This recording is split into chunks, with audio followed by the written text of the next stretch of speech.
Yo, what is up? It is your boy Zether, back at it again with a brand new video. Now, as you can see from the title, this is going to be what if Deku and Kota were brothers. Before the video gets started, I just want to say I'm really sorry for being gone for like 5 days, guys. Reasoning for that is that, honestly, I was just feeling a little bit lazy, unmotivated, and I mean, there really is no like real excuse as to like why I couldn't. I mean, I guess yesterday there was. I had promised Panther Sage mode, but your boy had the file corrupted, so wasn't able to upload it. So instead of that, once you guys are actually done watching this video, I'm probably gonna have dropped what if Deku had Panther Sage mode. So y'all boys be hype about that, since it is actually going to be the finale. But that being said, guys, I hope you guys enjoyed this video. And with that being said, let's go ahead and get started.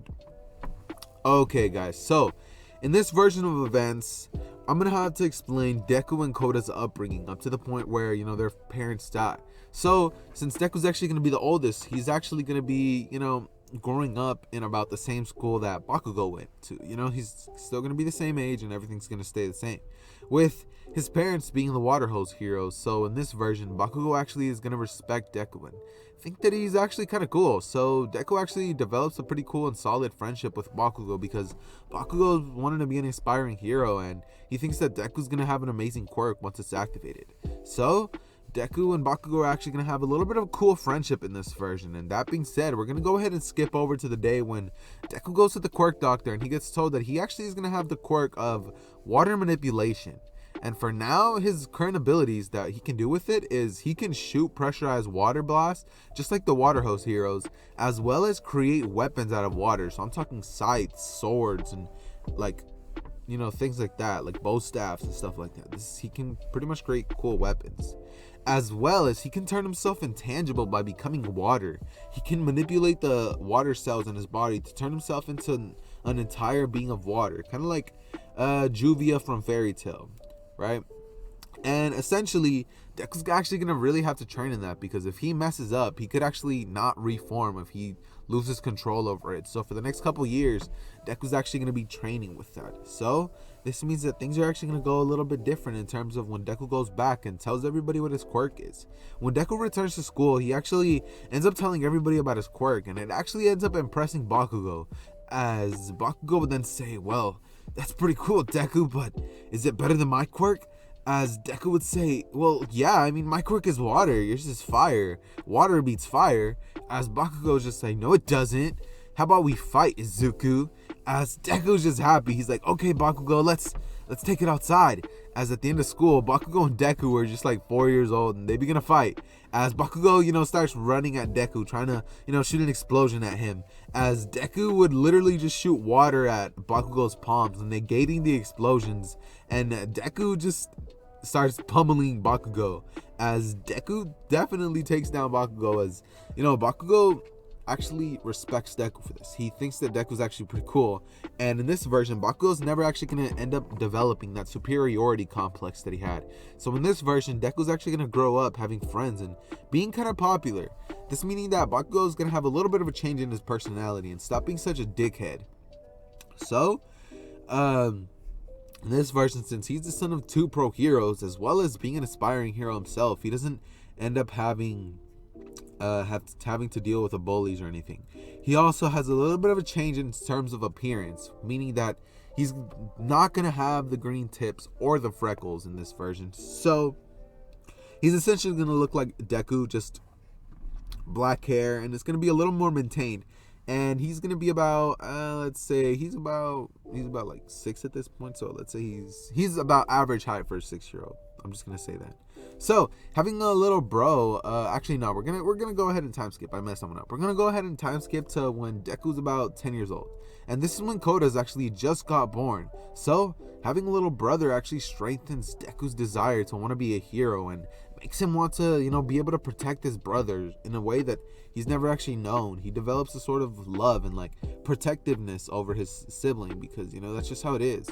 So in this version of events, Kota is actually gonna grow up admiring his older brother, who's just amazing. He has an amazing quirk, he has friends, he has everything that Kota wishes he could have. And Deku actually creates an amazing bond with Kota. With Kota always wanting to, train with Deku and Bakugo, because Bakugo is kind of going to be like a Shisui type of character, because Bakugo is always going to come over and take Deku away to train, while Deku, is just off training with Bakugo, while Kota, whenever they're training at home, Kota always watches them, to the point where Kota actually tries to mimic the movements, as well as trying to, do anything at all in terms of to get his quirk. So, in this version, Deku's actually going to focus more, and his current abilities at the moment are going to be that he can actually teleport with his water quirk in a certain, flying Raijin manner, in terms of he has to have water to teleport out of it. So that's the only drawback. But the good thing is that he can shoot it out, so he can create puddles everywhere to just teleport right out of. So that's actually pretty cool. That being said, Kota's actually going to be a little stronger too, since we're going to go ahead and skip over to the day where Kota is 4 years old, meaning that at this point, Deku's actually going to be about 14 years old, and their lives were exponentially different. Kota had a really happy childhood, with Deku not having to deal with any of the bullying, being popular, and, having developed his powers along with Bakugo, since he's definitely going to get stronger if he has a rival who, he has to, work towards getting stronger than. So, when Kota's told that the quirk doctor what his quirk is, he's actually told that his quirk is going to be something. I'm not going to lie, guys. I have no clue what to name his quirk. His quirk is going to be called Water Hose. Yeah, Water Hose. Water. It's going to be water manipulation, but just a weaker version of Deku's, not going to lie.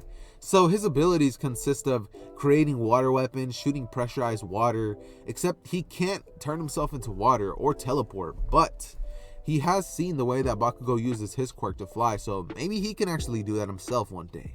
As he thinks about that, since his pressurized water is way stronger than his parents, it's 4 times that, so he's definitely going to have to increase his strength to be able to not have the water just blast him out and break his arm. So that being said, Kota's definitely going to be having to train. About 2 months go by since Kota was told about that, and we're going to go ahead and have a day where, Kota and Deku were just chilling, watching a couple movies at home, when out of nowhere he gets a call from his aunt Mandalay. She tells him that their parents died in a hero accident, and he just hears that as the phone drops, as he starts crying, as he doesn't want to alert Kota, so he tells him in the best way that he can, as he tells Kota the truth. His parents died. As Kota, has a little bit of a change in his heart, as he starts thinking that, if Deku becomes a hero, then he's also going to die and be taken away from him. This is all he has left, as Deku goes down to Kota and reassures him that everything's going to be okay, no matter what, he's going to keep him safe. And if it comes down to it, Deku will raise Kota himself. As Kota smiles, thinking that it'll be okay. I mean, he has his older brother, right? So things are going to have a little bit of a change. In this version, they're going to go off to live with Mandalay, except they're still going to be kind of close to Bakugo. So they're still going to go to the same schools that they went to, and a couple of months go by, to the point where Deku at this point is about 15 years old, and Deku had actually had a stronger resolve, or a stronger need to become stronger, because in this version, Deku's actually going to perfect all of the abilities that I had mentioned, as well as getting stronger physically and mentally. By mentally, I mean that he's smarter and he's gotten over the trauma of losing his parents. So we're going to go ahead and talk about how Deku and Kota have been living and how things have changed. So in terms of this thing, Deku actually didn't let it affect Kota. If anything, it made, Deku want to become more of a hero, made him want to promise to take out anybody who, ever tries to take somebody's parents away, as well as trying to take down whoever did it, not on some revenge, but on justice. They need to be brought to justice, and Deku firmly believes in that because his parents instilled to him not to be vengeful or an evil person. So Deku's not going to have that in his heart. And Kota is actually going to be looking up to Deku, so he's slowly going to lose that feeling that the hero society is awful, that everybody's just going around killing each other, and that they're all going to just die. As Kota is actually going to grow up wanting to become a hero instead of hating the hero society, because he wants to honor his parents in his eyes. So we're going to go ahead and time skip to the day where Deku's just in class with Bakugo, where the teacher walks in and says, "I know you all want to become heroes," as he throws the papers in the air and everybody just starts flashing their quirks. So that goes as to normal, except with one very big change. Bakugo and Deku are told that they both want to go to UA, as everybody in the class just starts quiet, as they then say that they can do it. I mean, they have the best scores, they're smart, they're strong, and they're pretty cool people. As Bakugo and Deku would just chuckle, as, you know, Deku would just smile, as Bakugo would just like look at Deku and just be like, "Yeah, we're gonna be amazing." As everybody in the class would say, "Well, don't forget about us when you're rich and famous." As Bakugo and Deku would chuckle and say, "We won't, we'll never forget you guys." As Deku and Bakugo would go off after class ends, with Bakugo asking Deku if he wants to go off to train. And in this version, Deku's actually going to accept, so he's going to walk off with Bakugo. This means that the sludge villain incident, it's going to go a lot different. In this version, the sludge is actually going to end up getting away from All Might and running off. And in terms of Deku going off to train with Bakugo, they're going to go off and start their crazy 10 months of training. So this means that, like I said, Sludge Villain gets away and All Might actually ends up giving the quirk to Mirio. Sadly, that ends up happening. Over the 10 months, Bakugo and Deku didn't even get... Oh my god. Sorry, I didn't mean to say didn't get. I said over the 10 months, Deku and Bakugo got even stronger. And Bakugo's explosions grow exponentially, as in this version, Deku's actually going to be an awful match for Bakugo because his water actually negates Bakugo's explosions. And at this point, Deku has learned a couple new attacks. He can create giant tsunami type attacks, like huge waves of water. He can turn himself into water flawlessly, even certain parts, if anything. Kind of like Obito, I guess you could say. He can create the water weapons, pressurized water that have gotten even stronger. He can also create portals and close and long distance teleportation as long as he knows where he wants to go. And he can even create water clones, as well as, you know, make it rain to increase his, you know, his powers and give him access to more water. We also have Bakugo learning all of the moves that he has gotten at Season 5, the AP shot, the howitzer impact, the unorthodox movements with his explosions growing exponentially, being 10 times stronger than in canon, with Deku and Bakugo both being extremely ripped, being about 5 times more ripped than the Bakugo in canon. Except they're lean because they both focus on speed-based strength. They're more speed fighters instead of like brute force like All Might, I guess you could say. So they get their job done. They're kind of like Edgeshot in a way. So we're going to go ahead and skip over to the day of the entrance exams, about one day after they're done training. They would have actually cleaned the beach too, gone to work out, ran a lot, and definitely done a lot of sparring. It was mostly sparring, so their combat abilities are insane for their age. So in this version of events, we got Deku and Bakugo just walking to the stairs, as Deku would just look up as he then is about to bump into somebody, as he then accidentally hits the girl, as she then turns around and says, "Hey," as Deku says, I'm sorry about that, I didn't mean to bump into you."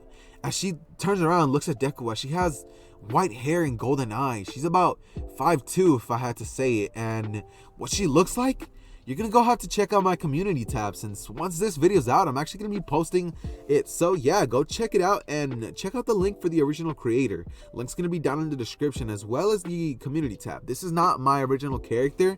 It's somebody else who had actually made it. I don't know who it is, but I'm definitely gonna be leaving links in the description. If you guys know who it is, can you guys please do me the favor of hitting whoever the creator is and letting them know that it's a big thank you for, you know, like creating that character, because I'm just gonna be using it, and you know, credit will of course be given. But that being said, guys, you know, just make sure to let the creator know that I'm gonna be using it, because I don't want to, like, you know, just steal it, you know.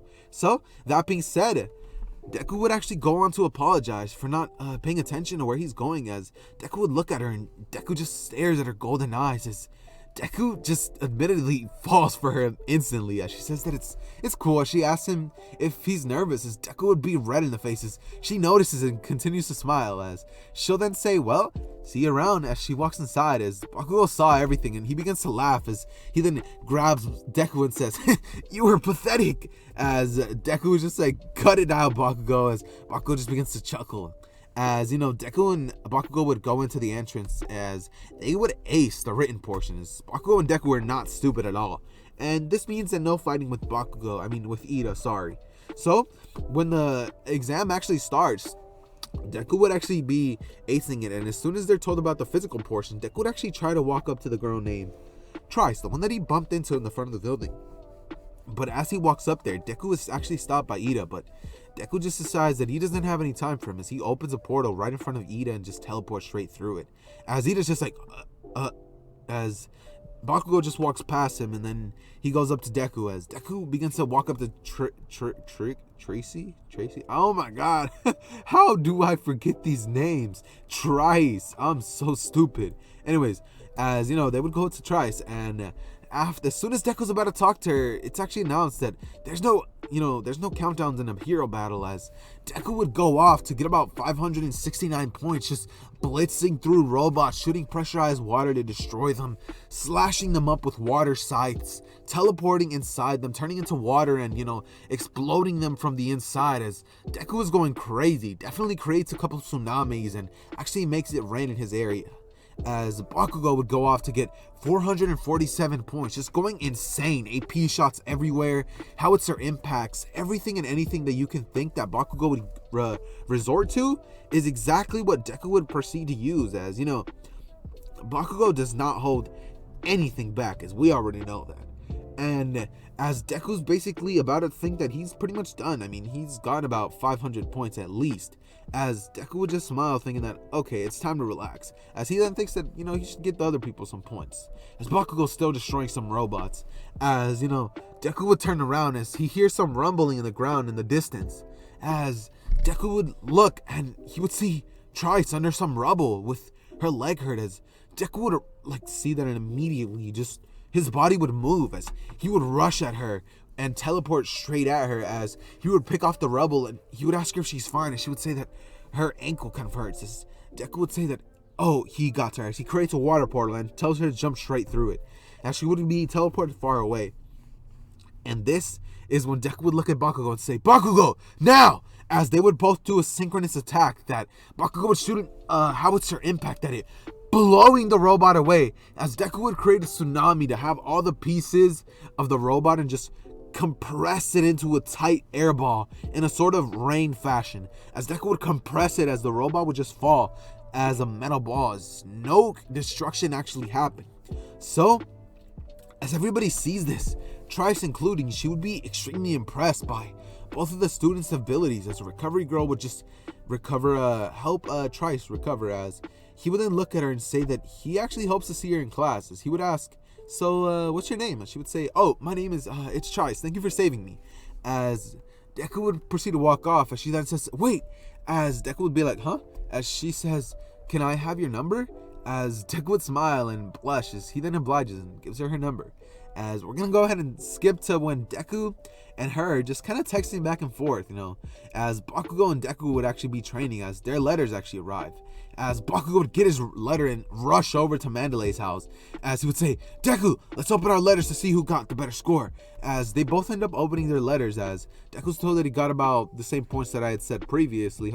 569 points, with Bakugo getting 447, but they both actually got an extra 40 points added onto that because they saved the girl. They were introduced to the new category being rescue points. So they both smile as they chuckle and bump fists. As Kota was actually there. As Deku opens the letter, as Kota would say, wow, you got that many points? That's incredible. As Bakugo and Deku would say that, well, yeah. As Bakugo would say, I mean, your brother did a little better, but I mean, it's whatever.